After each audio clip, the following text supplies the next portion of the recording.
Berbicara tentang Waajengan pasti tidak luput dari mahabbahnya terhadap guru, terhadap ilmu, dan juga terhadap para santrinya. Nah, karena memang Uwa sudah tiada, tapi hanya sekedar jasad yang tiada, sedangkan ruhnya masih berjalan dan berkeliling di Miftahul Huda. Lantas, bagaimana pertama kali Aiban mendapatkan inspirasi untuk tergerak menjadi pecinta ilmu? Ketika melihat salah satu mahakarya beliau yang saya anggap sebagai proses suluk beliau terhadap Allah Subhanahu wa taala, di sana saya melihat secara berkala bahwa ada korelasi antara satu ilmu dengan ilmu yang lain dan menghasilkan sebuah kesimpulan yang paten dan bisa diterima oleh seluruh kalangan muslimin, muslimat, mukminin, mukminat. Dari sana itu menjadi sumber awal inspirasi. Bagi Aiban sendiri, Waajengan itu merupakan seorang guru atau murabi? Saya secara pribadi beranggapan bahwa beliau itu bukan hanya guru, tetapi murabi. Dan juga bisa dilihat bagaimana beliau dalam pemikirannya dan akhir hayatnya yang pernah saya dengar menitipkan tentang pesantren, alumni, para santri, keluarga. Artinya hal itu tidak akan disampaikan terkecuali ada di dalam hatinya. Itu mungkin yang kedua. Sukanya, apakah memang Miftahul Huda itu hanya sekedar lembaga pesantren atau justru lembaga pendidikan sekaligus perjalanan menuju mahabbatullah? Seperti halnya sebuah keterangan menyampaikan bahwa al-ilmu bita'allum. Ilmu bisa diraih dengan cara belajar. Dan follow up daripada ilmu adalah amal. Baik amal dohir, amal batin, ataupun dari amal lisan. Maka ketika seseorang beramal, itu adalah manfaat. Dan manfaat, wal manfaatu bita'at. Manfaat itu dengan sebuah ketaatan melaksanakan perintah Allah dan Rasulnya, menjauhi segala bentuk larangan Allah dan Rasulnya. Dan juga follow up daripada taat itu agar supaya lebih berkah nilai keilmuannya, berkah usianya, maka wal barokatu bil khidmat. Keberkahan ilmu itu akan bisa diraih dengan cara berkhidmat. Dan Imam Ghazali itu menyampaikan bahwa wayam bagi ayyuwadziba lil muta'allim, supaya lebih berkah keilmuannya itu dengan khidmat.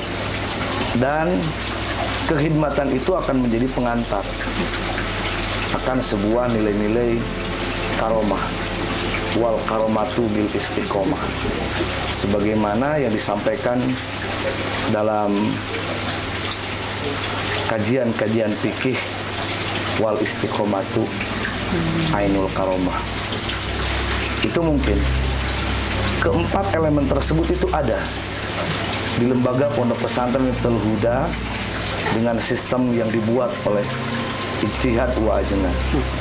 Lantas saya kira pesantren bukan hanya penitipan secara lahiriah saja, tetapi Miftahul Huda adalah penitipan lahiriah, batiniah, sampai bisa mengikuti jejak langkah suluk beliau.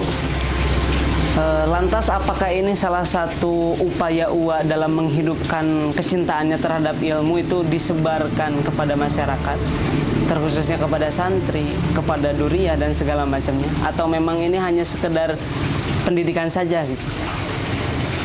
Innallaha la yughayyiru ma biqaumin hatta yughayyiru ma bi anfusihim. Bahwa kita tidak akan pernah terlepas dari hukum alam. Maka dikatakan tidak akan menuai kalau tidak memetik.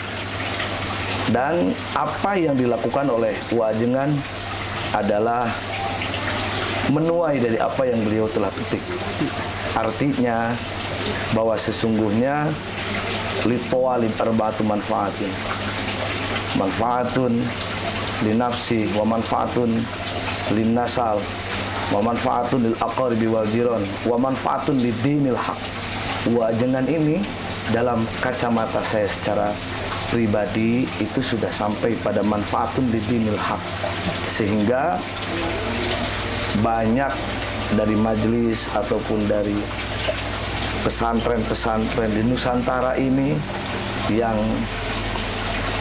menggaungkan kalimat thayyibah, dan itu adalah salah satu ending dari manfaatun ilmu adalah lidinil haq. Zaman sekarang kan ada sebuah perbandingan. Biasanya gitu kita pilih-pilih. Bahkan cerita-cerita yang sangat lampau, Uwajengan itu penuh dengan penolakan, penuh dengan orang-orang yang dalam notabene rada bager gitu kan. Lantas apakah ketika orang tersebut mulai menyadari terhadap Uwa itu seorang ahli ilmu dan ingin meminta ilmunya atau ingin diajari, apakah Uwa pernah ada penolakan terhadap orang-orang tersebut? Tidak cukup dengan ilmiah, tapi ada yang dinamakan dengan ilhamiah. Saya kira ketika seseorang datang kepada beliau, mereka sudah menyiapkan segalanya. Ketika orang datang kepada beliau, maka saya kira mereka sudah menyampaikan, sudah menyiapkan segalanya. Apa yang harus dipinta, apa yang disampaikan. Artinya dauqiyah beliau itu bukan dirasakan oleh dirinya sendiri, tapi dauqiyah beliau itu dirasakan oleh orang banyak. Saya kira seperti itu. Apakah harta warisan yang memang diberikan oleh Uwa itu pesantren atau justru keilmuannya? Majmu'atul Aqidah, Syahadatain, Taudeh Tijan, Akidah Islamiyah, nadom-nadom yang dikarang oleh beliau, itu adalah sesuatu yang sangat berharga. Saya kira warisan terbaik beliau adalah mahakarya beliau.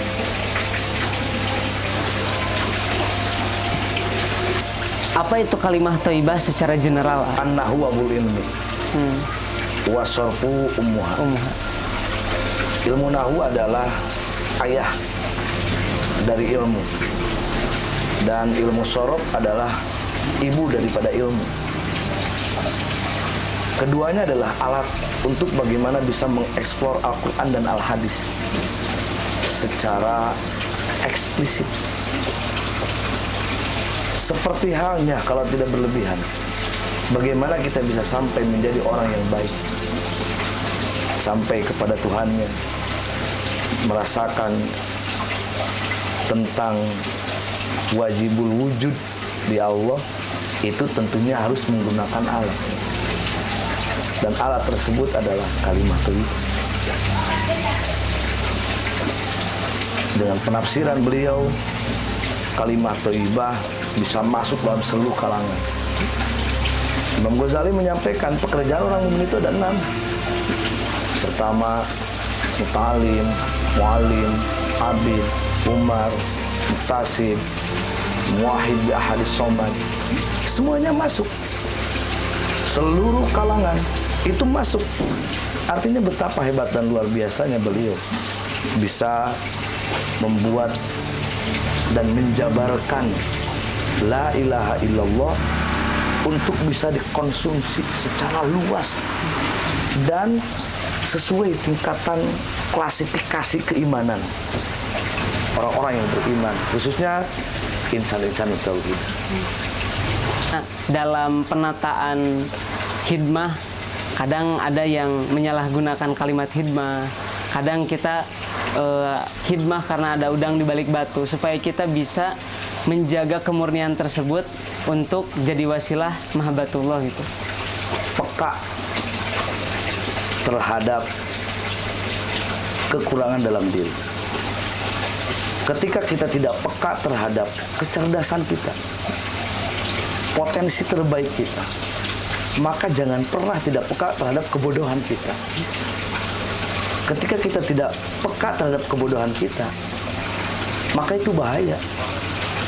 Artinya, kepekaan akan nilai-nilai kebodohan dan kekurangan diri ini harus terus-menerus secara kontinu harus di-update. Ini kita berkaca.